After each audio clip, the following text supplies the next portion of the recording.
Hi, I'm David Portnoy. I'm one of the hospital medicine doctors here at Mount Sinai. Hi, I'm Elizabeth Rosas. I was one of the patients that walked into the ER on May 6th with what I thought it was a severe ear infection. Then the following day I went to work and I just felt like my face was paralyzed. It paralyzed on me, and then I was brought back into the emergency room the next day in the afternoon around 4. And that's when they kept me here and they treated me very well. The doctors in the ER, Dr. Portnoy, and other specialists like ENT, neurologists, was crossing their T's and dotting their I's to make sure that to diagnose me with what Dr. Portnoy said that I had, which was... So we ultimately came to find out that Liz had Ramsay-Hunt syndrome, which is an infection with the same virus that causes shingles, but in the nerve roots of the face. And Liz's symptoms were severe facial pain and ear pain. She also had intensive vertigo due to involvement of the inner ear. And she also was unable to move the muscles of that side of her face. And so she had paralysis. And I could tell that these symptoms were scaring her a lot. She had initially been told maybe that she had a stroke. And so she was, coming in with some pretty scary symptoms. Yes, I did walk in here. I was very scared. Yes, I was. And I thank God that Dr. Portnoy reassured me.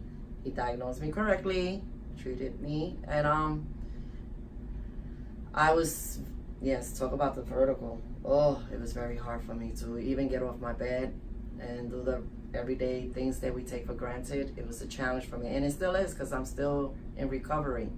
I go to therapy once every 2 weeks for the vertigo. I have slight speech problem. And life is a challenge. I'm still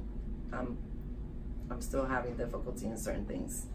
But thanks to the expertise of Mount Sinai, I love this hospital. I won't trade it for no other.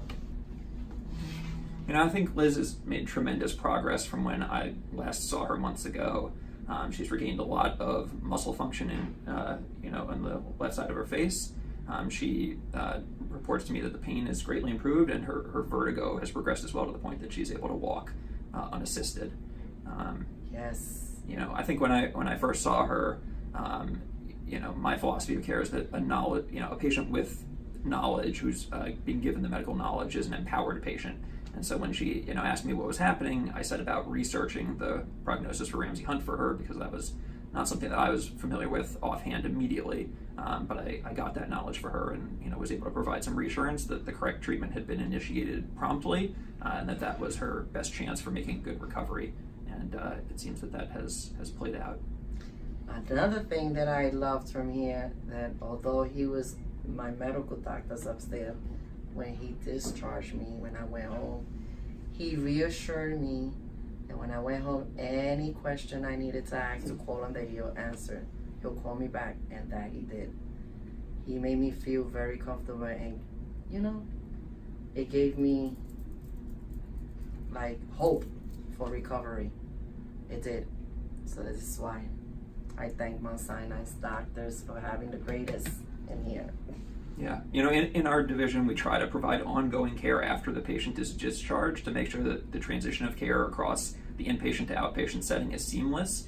And so, I recall that Liz called me after she was discharged and said, she really was worried about her disability paperwork and wanted to get it started, and that she wasn't going to see her primary care doctor for several weeks. So I had her, send me the forms, have them faxed over by her office, and I had them back in under 24 hours to her